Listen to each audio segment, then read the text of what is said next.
Bonjour mes chers frères, que la paix du Seigneur Jésus soit sur votre vie et sur votre famille également. Amen, je suis le pasteur Antonio Junior.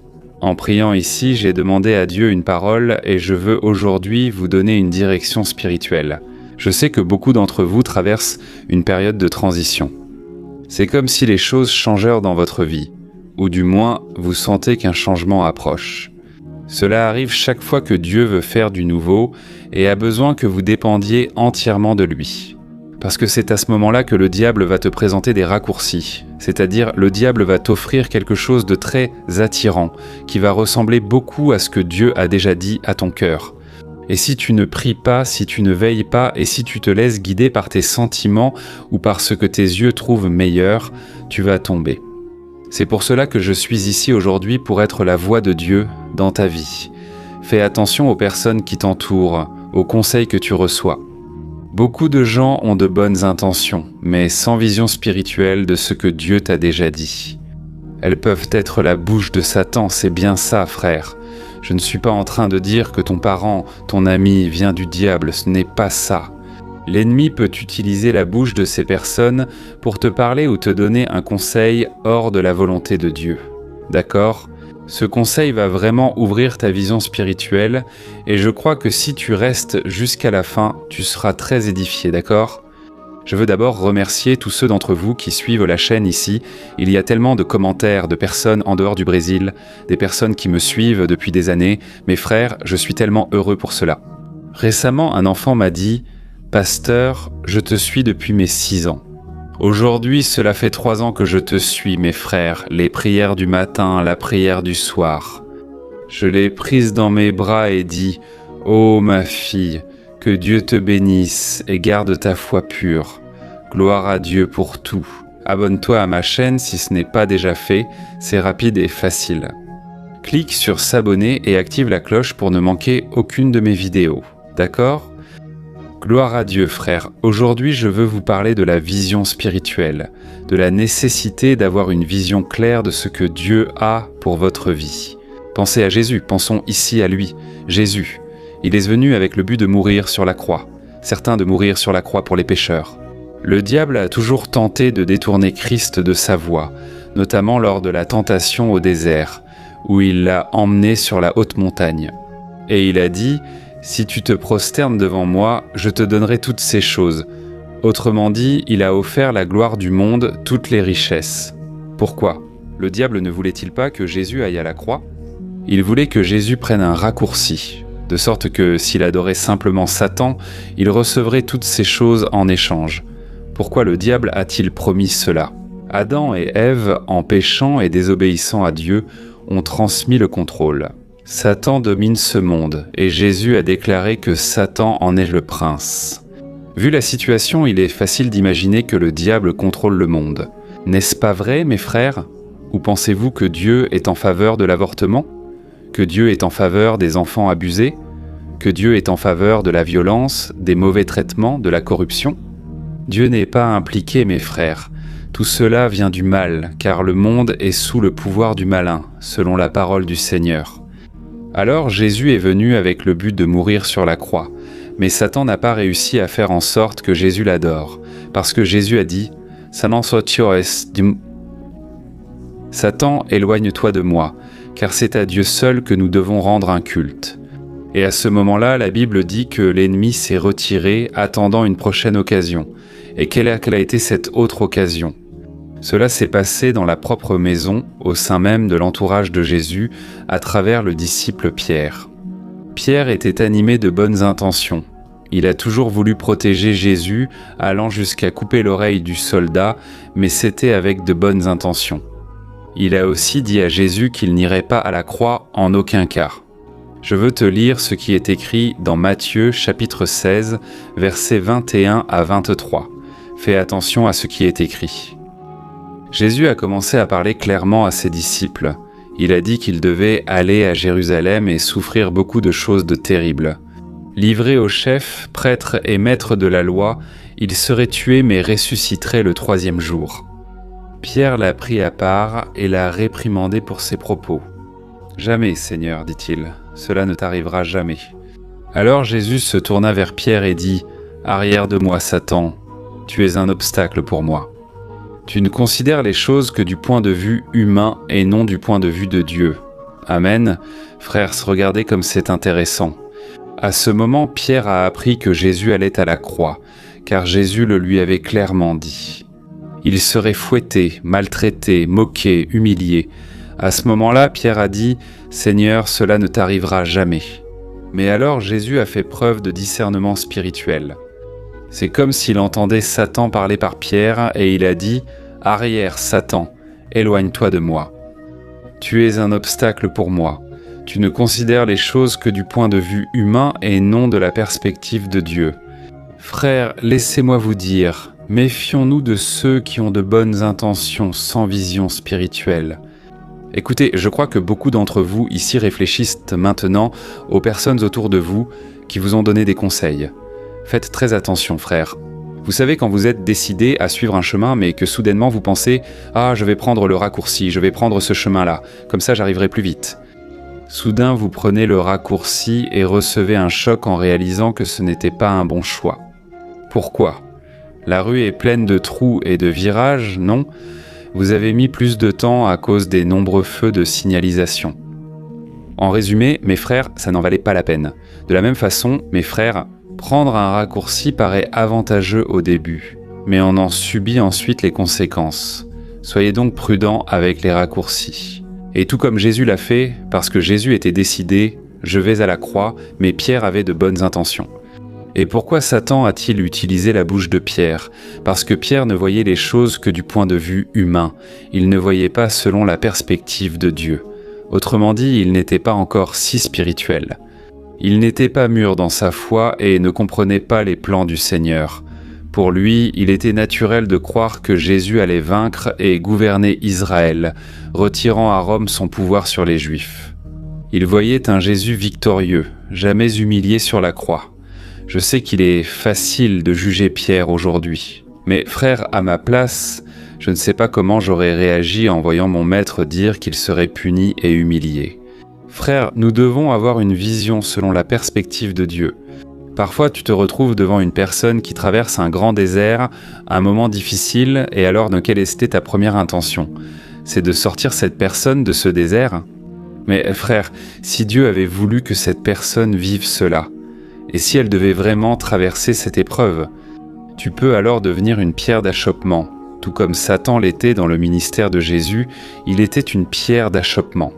Alors, frère, même pour conseiller quelqu'un, nous avons besoin du discernement spirituel. Sinon, nous pouvons empirer les choses au lieu de les améliorer. D'accord ? Je me souviens maintenant d'un exemple où Jésus a dit à ses disciples « Écoutez, mon ami Lazare s'est endormi ».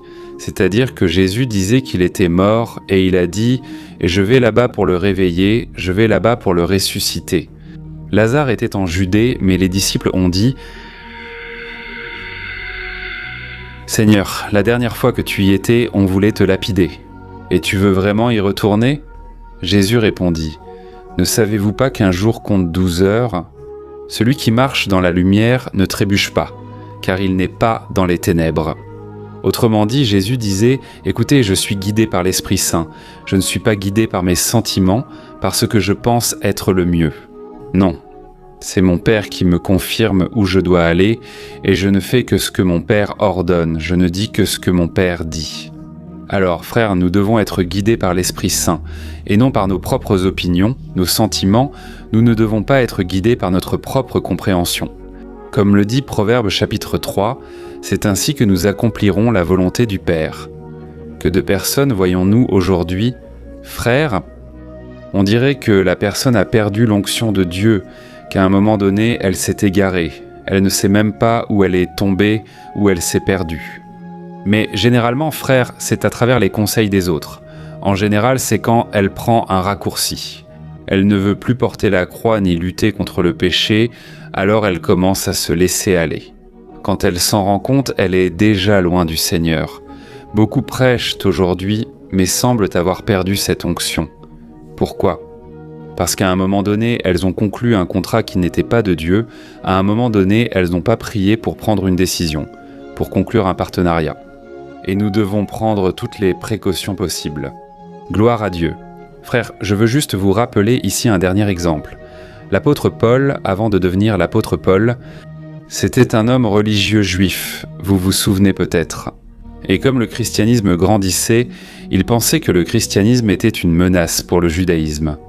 À cause de cela, il a persécuté et tué des chrétiens, les torturé. Paul était cruel. Pourquoi ? Avait-il de bonnes intentions ? Attention frères, j'ai déjà entendu cette phrase sur l'enfer. L'enfer est rempli de personnes avec de bonnes intentions, parce que ça ne sert à rien d'avoir de bonnes intentions si vous n'accomplissez pas la volonté du Père. Paul faisait ce que la religion ordonnait. Il voyait le christianisme comme une menace pour le judaïsme, il s'opposait, mais en réalité, il allait contre Dieu lui-même. Nous devons être très vigilants, sinon nous risquons de nous opposer à une œuvre du Saint-Esprit. Soyons donc aussi prudents que possible. Mais grâce à Dieu, nous savons que Paul s'est vraiment converti. Un jour, Jésus lui est apparu en chemin et lui a demandé « Paul, pourquoi me persécutes-tu » Il persécutait les chrétiens, puis il a réalisé la bêtise de ses actes. Il était aveugle spirituellement sans le savoir. Regardez, frères, je veux maintenant prier pour vous. J'ai senti que beaucoup d'entre vous sont aussi éloignés, frères. Revenons à la présence du Seigneur, un jour à la fois. Je veux t'inviter à être ici avec moi à la prière du matin, à la prière du soir, pour que tu puisses te fortifier jour après jour. Ne regarde pas vers l'avant, vers le futur. Regarde maintenant. Décide de marcher avec Jésus, il te donnera la force et t'aidera dans tous les aspects de ta vie. Quand je suis allé vers Jésus, ma vie était en désordre. Tout allait mal, mais Jésus a tout remis en ordre. À travers de nombreuses épreuves et souffrances, Dieu a transformé mon caractère, me rendant plus calme et semblable à Jésus, même si ce fut difficile. Mais je suis ici pour te dire, ça vaut la peine de faire la volonté du Seigneur. Gloire à Dieu, frère. Je vais prendre ici l'huile d'onction. Je veux t'oindre, même à distance, et je veux que tu mettes ta foi dans le Seigneur. Ce n'est pas par hasard que tu es arrivé ici, frère ?